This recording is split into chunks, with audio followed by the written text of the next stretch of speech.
తాడేపల్లిగూడెంలో ఎలాంటి అక్రమాలు జరగలేదు. ఇసుక మాఫియా అంటూ సోషల్ మీడియాలో ఒక యూట్యూబ్ ఛానల్ చేస్తున్న ప్రచారం అవాస్తవమని, తాడేపల్లిగూడెంలో ఎలాంటి అక్రమాలు జరగడం లేదని ఇసుక కాంట్రాక్టర్ కాళ్ల గోపీకృష్ణ అన్నారు. సోమవారం మీడియా సమావేశంలో కాళ్ల గోపీకృష్ణ, నీలిపాల దినేష్ యాదవ్, మద్దాల మణికుమార్ తదితరులు మాట్లాడారు. యూట్యూబ్ ఛానల్లో తాడేపల్లిగూడెం నియోజకవర్గానికి సంబంధించిన ఇసుక స్టాక్ పాయింట్ గురించి అవాస్తవాలు చెప్పడం జరిగింది.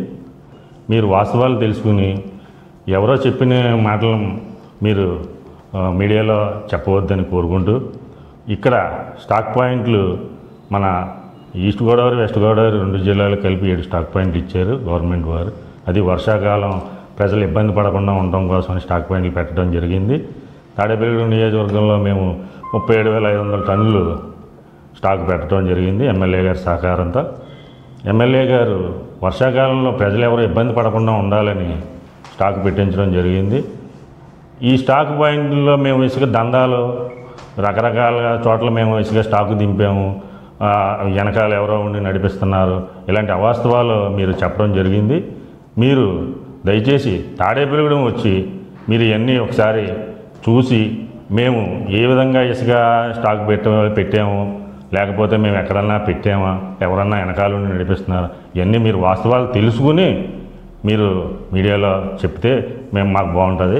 ఇలాంటి అవాస్తవమైన విషయాలు మీరు చెప్పడం ధర్మం కాదు. ఇక్కడ తాడేపల్లిలో ఉన్న మీడియా సోదరులందరికీ తెలుసు ఇక్కడ ఏం జరుగుతుందో అనేది. ఎమ్మెల్యే గారు ఇసుక విషయంలో పారదర్శకంగా ఉండాలని మొదటి నుంచి చెప్తున్నారు. ప్రజలు ఏ విధంగా ఇబ్బందులు గురి కాకుండా ఉండాలని కలెక్టర్ గారు, ఆర్డీఓ గారు, జాయింట్ కలెక్టర్ గారు, ఎంఆర్ఓ గారు అందరి సహకారంతో ఇన్ని టన్నులు ఇసుక ఇక్కడ పెట్టడం జరిగింది. ఈ రోజు వరకు మేము ఒక్క లారీ ఇసుక కూడా అమ్మలేదు. ఇదే విషయాన్ని ఈరోజు ఆంధ్రజ్యోతి పేపర్లో కూలంకషంగా రాయటం జరిగింది. ఈ విషయాలు మీరు గ్రహించి ఇలాంటి తప్పుడు వార్తలు ప్రచారం చేయొద్దని మీడియా ముఖంగా తెలియజేసుకుంటున్నాను.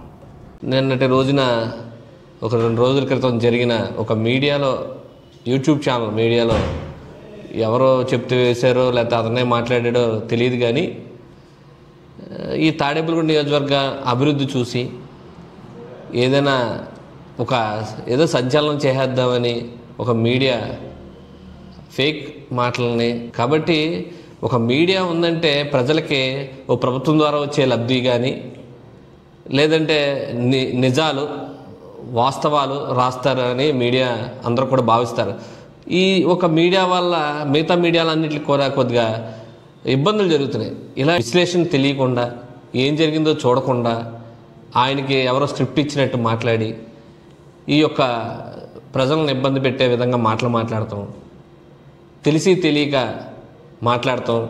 ఇసుక కాంట్రాక్ట్ చేస్తున్న వ్యక్తి మా కాళ్ళ గోపీకృష్ణ గారు ఇక్కడ ఉన్నారు. ఏదైతే ఇసుక వాళ్ళు కాంట్రాక్ట్ టెండర్ వచ్చి టెండర్లో వేసుకుని ఇసుక దింపడం జరిగింది, స్టాక్ పెట్టుకోవడం. కానీ స్టాకు పెట్టి ఇన్ని రోజులైనా సరే ఒక్క లారీ కూడా వాళ్ళు సేల్ చేయలేదు. ఆ ఇసుక మీరు చూస్తే ఈ జిల్లాలో కానీ ఈస్ట్ గోదావరి కానీ వెస్ట్ గోదావరిలో కానీ ఇసుక ర్యాంపులు అలాగే ఉన్నాయి. ఎక్కడ వేసినాయి అక్కడే అలాగే ఉన్నాయి. కానీ ఇదేదో నేను చూసాం, మేము చేసాం అన్నట్టు ఎవరో చెప్పిన స్క్రిప్ట్ని యూట్యూబ్ ఛానల్ ద్వారా మాట్లాడతాం, అవాస్తవాలు మాట్లాడటం చాలా బాధాకరం. ఎందుకంటే వీటిలో ఇప్పుడు కేవలం చూడండి, ఆంధ్రజ్యోతి పేపర్లో వాస్తవాలు రాశారు. ఎందుకు అంత స్టాక్ అలా ఉండిపోయింది, ఎన్ని కోట్ల రూపాయలు లాస్లో ఉన్నారు వీళ్ళు కాంట్రాక్టర్లు అనేది. కానీ అక్కడ ఏదో దందా జరుగుతుంది ఏదో అని చెప్పి, షాడో అని చెప్పి ఏయో మాట్లాడుతున్నారు. ఇవన్నీ మీరు నమ్మేలాగా ఇప్పుడు ఎవరు కూడా జనాలు కానీ స్టూడెంట్స్ కానీ వ్యాపారస్తులు కానీ ఎవరు కూడా ఖాళీగా లేరు. ఎందుకంటే వాళ్ళకి ప్రతిదీ కూడా సోషల్ మీడియా ద్వారా ప్రతిదీ కూడా ముందుకెళ్తుంది. కాబట్టి దాన్ని మీరు ఖండించాలని, ఇలాంటి ఛానల్ని మీరు ఆ వాస్తవాలు రాయాలని చెప్పి కోరుకుంటే, అలాగే ఇలాంటి ఛానల్ మీరు బాయ్కట్ చేయాలని మిగతా మీడియా మిత్రులందరినీ కూడా నేను ఈ సభాముఖంగా ఈ మీడియా సమావేశం సందర్భంగా నేను తెలియజేస్తున్నాను. వాస్తవాలు రాయాలి. ఈ ఇసుక తీసుకుని చాలా ఇబ్బంది పడుతున్నారు కాంట్రాక్టర్లు. దయించి ఈ మీడియా మిత్రులు కూడా చెప్తున్నారు, ఇలాంటి మీడియాని మీరు సహకరించద్దు, ఇలాంటి వాళ్ళకి మీరు ప్రోత్సహించద్దు. ఎవరో చెప్పిన స్క్రిప్ట్ని ఎవరు చెప్తున్నారో ఏంటో అన్నీ కూడా తెలుస్తాయి. ఎందుకంటే ఏది నిలబడదు, అవాస్తవాలు అనేది ఎక్కడ కూడా నిలబడదు. దయచేసి వాస్తవాలు రాయాలని మీడియా మిత్రులు మనం ఒకసారి కోరుకుంటున్నాను.